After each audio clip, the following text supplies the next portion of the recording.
जैसा कि आप अवगत हैं कि जुमे की नमाज के बाद कुछ जगहों पे अलग अलग थाना क्षेत्रों में पुलिस और प्रशासन की जो ड्यूटियां लगी हुई थी, वहां पे कुछ लोगों के द्वारा हिंसक प्रदर्शन किया गया, जिसके संबंध में कल हम लोगों ने बताया था कि हम कठोर विधिक कार्रवाई सुनिश्चित करेंगे।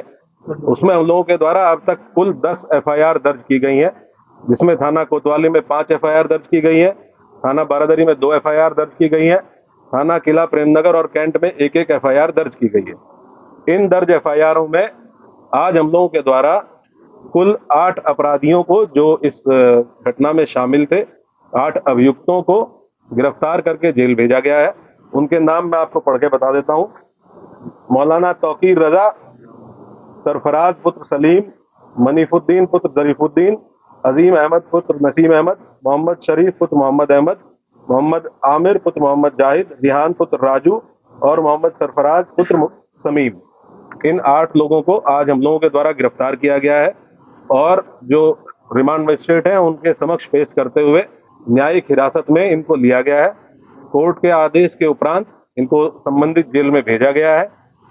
टोटल जो 10 एफआईआर दर्ज हुई है, उसमें जो प्रमुख एफआईआर है थाना कोतवाली की, इसके बारे में मैं आपको बता देता हूँ। एफआईआर नंबर 489/25, जिसमें भारतीय न्याय संहिता की धारा 109(1), 109(2), 118(2), 121(2), 189(5), 191(2), 195(1), 196(1), 196(2), धारा 223, 310(2), 324(5), 324(6), 61(2), धारा 62, आपराधिक कानून संशोधन अधिनियम धारा 7, सार्वजनिक संपत्ति नुकसान निवारण अधिनियम धारा 3 और सार्वजनिक संपत्ति नुकसान निवारण अधिनियम धारा 4। इन समस्त गंभीर धाराओं में जो हमारी प्रमुख एफआईआर है, जो खलील तिराहे पे घटना हुई थी, जिसमें जो पुलिस बल वहां पे लगा हुआ था, मजिस्ट्रेट जो वहां पे लगे हुए थे, इनके द्वारा बहुत संयमित तरीके से वहां जो भीड़ आई अचानक से, उसको रोकने का प्रयास किया गया, समझाने बुझाने का प्रयास किया गया।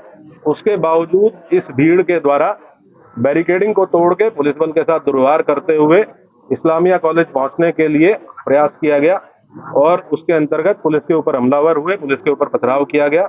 वहां से हम लोगों के द्वारा जो सामग्री रिकवर हुई है उसके बारे में मैं आपको बता देता हूँ। ईंट पत्थर के टुकड़े भारी मात्रा में रिकवर किए गए हैं, चप्पल जूते भारी मात्रा में, पुलिस के टूटे हुए बैरिकेड रिकवर किए गए हैं। वहां से कुछ ब्लेड्स, खोखा कारतूस 12 बोर और 315 बोर के, जो संभवतः फायरिंग में यूज होंगे, वो रिकवर किए गए हैं। जिंदा कारतूस रिकवर किए गए हैं। एक तमंचा 12 बोर का, जो संभवतः वहां किसी उपद्रवी के पास से गिर गया था भगदड़ में, एक ये रिकवर किया गया है। अवैध चाकू, लाठी डंडे और कुछ कांच की टूटी हुई बोतलों के टुकड़े, जिनसे पेट्रोल की बदबू आ रही है, जो संभवतः पेट्रोल भर के लाया गया था। ये सारी चीजें वहां से, जो घटनास्थल था खलील किराए का, वहां से बरामद की गई है। 2 वाहन क्षतिग्रस्त हुए हैं, गाड़ी संख्या यूपी 32 EG 3137 और एक मोटरसाइकिल, ये 2 वाहन क्षतिग्रस्त हुए हैं। अभी 8 लोगों को हम लोगों ने गिरफ्तार किया है। टोटल हम लोगों ने 39 लोगों को अब तक हिरासत में लिया है। 8 लोगों को गिरफ्तार करके न्यायिक हिरासत में भेज दिया गया है, जेल भेज दिया गया है। बाकी जितने लोग हैं उनसे हम लोग जो विधिक प्रोसीजर है पूछताछ करते हुए, क्योंकि ये भी बहुत आवश्यक है कि हम इन्वेस्टिगेशन के दौरान ये पता करें कि जो ग्राउंड पे लोग मौजूद थे, जो अलग अलग चौराहों पे पुलिस के साथ मिसबिहेव कर रहे थे, पुलिस के ऊपर हमलावर थे, पथराव कर रहे थे, और इनके पीछे कौन व्यक्ति था जो इनसे लगातार संपर्क में रहते हुए इनको ये करने के लिए उकसा रहा था। तो उस बिंदु पे इनसे पूछताछ की जा रही है। इनके मोबाइल फोन जिन जिनके रिकवर किए गए हैं, उन मोबाइल फोन से भी एविडेंस कलेक्शन किया जा रहा है। हम लोग लगातार ये सुनिश्चित करेंगे कि जो भी अभियुक्त इस घटना में शामिल थे, इन 10 एफआईआर में जो भी अभियुक्त शामिल थे, उन सभी की पहचान सीसीटीवी फुटेज के माध्यम से, जो हमारा मैनुअल इंटेलिजेंस होता है उसके माध्यम से, टेक्निकल इंटेलिजेंस के माध्यम से, और जो हमारे अभिसूचना विभाग है उसके माध्यम से हम लोग एकत्र करेंगे। और जितने भी लोग शामिल थे प्रत्यक्ष या अप्रत्यक्ष रूप से, उनकी गिरफ्तारी और उनके विरुद्ध कठोर कार्रवाई, जैसा कि माननीय मुख्यमंत्री जी और शासन की मंशा है। अपराध के विरुद्ध जीरो टॉलरेंस, कानून व्यवस्था की स्थिति एकदम दुरुस्त रहे, उसको कोई किसी भी प्रकार से बिगाड़ ना पाए, और बिगाड़ने वालों के विरुद्ध जीरो टॉलरेंस, इस पे हम लोग कार्रवाई सुनिश्चित करेंगे।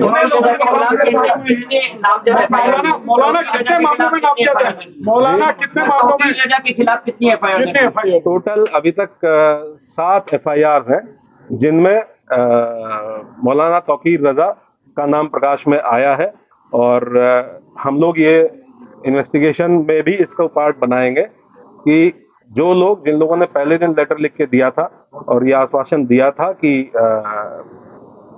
कोई भी भीड़ इस्लामिया की तरफ नहीं आएगी। लोग शांतिपूर्ण तरीके से नमाज पढ़ के और वापस जाएंगे। उसके बाद उन्हीं लोगों ने उसको रात में 2 घंटे बाद अपने ग्रुप पे ये कह के उसको खारिज किया कि ये फर्जी हस्ताक्षर है, जबकि वो हस्ताक्षर उन्हीं 3 लोगों के थे जिन लोगों ने उस पर हस्ताक्षर किए हुए थे। तो क्या ये पूरा प्री प्लान था आपको लगता है? इन्वेस्टिगेशन में अब तक क्या शामिल निकल के सामने आया है, और क्या बाहर के लोग भी बरेली में जो हिंसा हुई है उसमें शामिल? ये डेफिनेटली, क्योंकि ये लगभग 7 दिन से इस चीज की अपील की गई थी और 7 दिन से लगातार पुलिस और प्रशासन के लोग, डीएम साहब और मेरे द्वारा लगातार संवाद स्थापित किया गया। हम लोग इस प्रयास में थे कि संवाद स्थापित करके उसके साथ साथ हम लोग निरोधात्मक कार्रवाई करके सुनिश्चित करेंगे और ये कन्वे करेंगे कि कोई भी ऐसा काम ना किया जाए, कोई भी ऐसा आयोजन ना किया जाए जो विधि विरुद्ध हो। इसके लिए सभी धर्म गुरुओं से संवाद स्थापित किया गया, जनप्रतिनिधियों से संवाद स्थापित किया गया, लेकिन उसके बावजूद भी जिन लोगों के द्वारा ये किया गया उनके विरुद्ध हम लोग कठोर कार्रवाई बिल्कुल इंश्योर करेंगे। जो भी लोग इसमें, ये तो ऑब्वियस सी बात है कि आजकल जो लोग व्हाट्सएप से इसमें संपर्क में थे, हमारी इन्वेस्टिगेशन के दौरान ये भी तथ्य प्रकाश में आए हैं कि कुछ बाहर के आपराधिक तत्व, इस जनपद से बाहर के कुछ आपराधिक तत्व इस जुलूस में शामिल हुए, इस आयोजन में शामिल हुए थे, जिनके द्वारा इस तरह की समस्या पैदा की गई। उनके बारे में भी हम अभी सूचना संकलन कर रहे हैं। ये भी ज्ञात हुआ है कि इसमें एक नदीम नाम का व्यक्ति ये लगातार फोन पे संपर्क में था और इससे व्हाट्सएप कॉल के माध्यम से लोगों की बात हो रही थी और इसके द्वारा भी वहाँ लोगों को उकसाया गया। हाँ, ये व्यक्ति है जिसके सिग्नेचर थे उस कागज पे जो पहले दिन अपील जारी की गई थी और ये अभी फरार है। पुलिस की टीमें टोटल कितने लोगों के नाम दर्ज है, कितने अज्ञात है, कितने नाम दर्ज है? ये पूरा, क्योंकि हम लोगों ने टोटल 10 एफआईआर दर्ज की है, तो उसमें अलग अलग जहाँ जहाँ घटना स्थल है, जहाँ जहाँ पे जो घटनाएं हुई है, उसमें अलग अलग लोग नामजद है। टोटल 7 एफआईआर हैं जिनमें इनका भूमिका पाई गई है। विधिक प्राविधान के अंतर्गत जो भी कार्रवाइयाँ पॉसिबल है वो सब कार्रवाइयाँ सभी के विरुद्ध इंश्योर की जाएंगी, सुनिश्चित की जाएंगी। पिछला इतिहास भी निकाला जाएगा, तमाम पहले हम लोग सभी अभियुक्तों का आपराधिक इतिहास निकालेंगे, पुराने मुकदमे ये देखेंगे कि उन पुरानों मुकदमे की वर्तमान में कोर्ट में क्या स्थिति है, ट्रायल में क्या स्थिति है और उनमें हम लोगों के स्तर से क्या और तेजी लाई जा सकती है, उसके बारे में भी काम किया।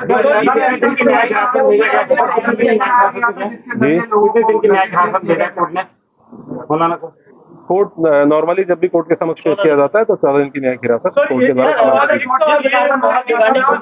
मतलब कोई पुराना मतलब कि बरेली की बड़ा करने के आयोजन से ये भीड़ एकत्र की, कोई बड़ा करना चाह रहे थे बरेली में? ये हम लोग आपको इन्वेस्टिगेशन जैसे जैसे इन्वेस्टिगेशन प्रोसीड करेगी कि इस मंशा क्या थी और जी यहाँ का जुरिस्डिक्शनल जेल बरेली जेल है और जो यहाँ पे रिमांड मजिस्ट्रेट है उनके द्वारा उनको बरेली जेल में। आपने बताया कि तमंचा भी बरामद हुआ है, क्या इस पूरे इंसिडेंट में फायरिंग हुई है? पहला सवाल ये।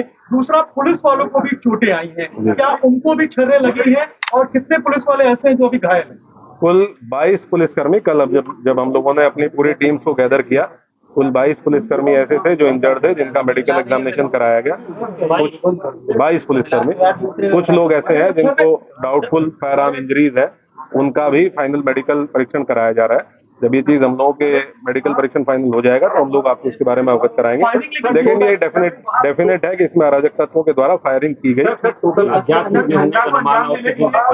अलग अलग घटना स्थल पे अलग अलग थे, कुछ जगह पे 200-250 लोग अज्ञात में थे, कुछ जगह पे 300-350 लोगों की भीड़ थी।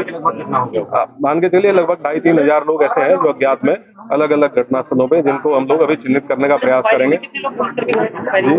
टोटल 22 पुलिसकर्मी घायल है जिनका हम लोगों ने मेडिकल करा। नहीं पूरे घटना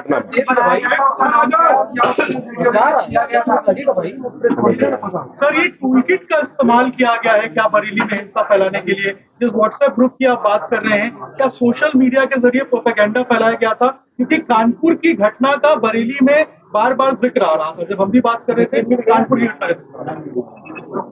ये हम लोग इन्वेस्टिगेशन के दौरान अगर कोई इस तरह की चीज हम लोगों के सामने आएगी तो मोस्ट डेफिनेटली उसको आप लोगों के साथ शेयर करेंगे। और मैं आप लोगों को इसके माध्यम से एक चीज और बताना चाहूंगा कि हम लोग किसी भी निर्दोष व्यक्ति को किसी भी प्रकार से प्रताड़ित नहीं किया जाएगा, किसी भी ऐसे व्यक्ति को जो इस घटना में शामिल नहीं था उसको परेशान नहीं किया जाएगा। और जो इस घटना में शामिल थे या प्रत्यक्ष या प्रत्यक्ष रूप से शामिल थे उनको बख्शा नहीं गया। सर अब तक कितनी गिरफ्तारी हो चुकी है और 8 लोग हैं क्योंकि आप इसके अलावा और गिरफ्तारी मैंने आपको बताया टोटल 39 लोग हैं जो हिरासत में लिए गए थे, 8 लोगों को जेल भेजा गया। सर इंटरनेट बैन की जो बात निकल के सामने आ रही है, क्या सोशल मीडिया वालों ने इंटरनेट बैन का प्लान है सर? नहीं, इस प्रकार की कोई चीज नहीं, इस प्रकार की। सर यानी कि 31 Thank you. लोग हिरासत में आपकी Thank you.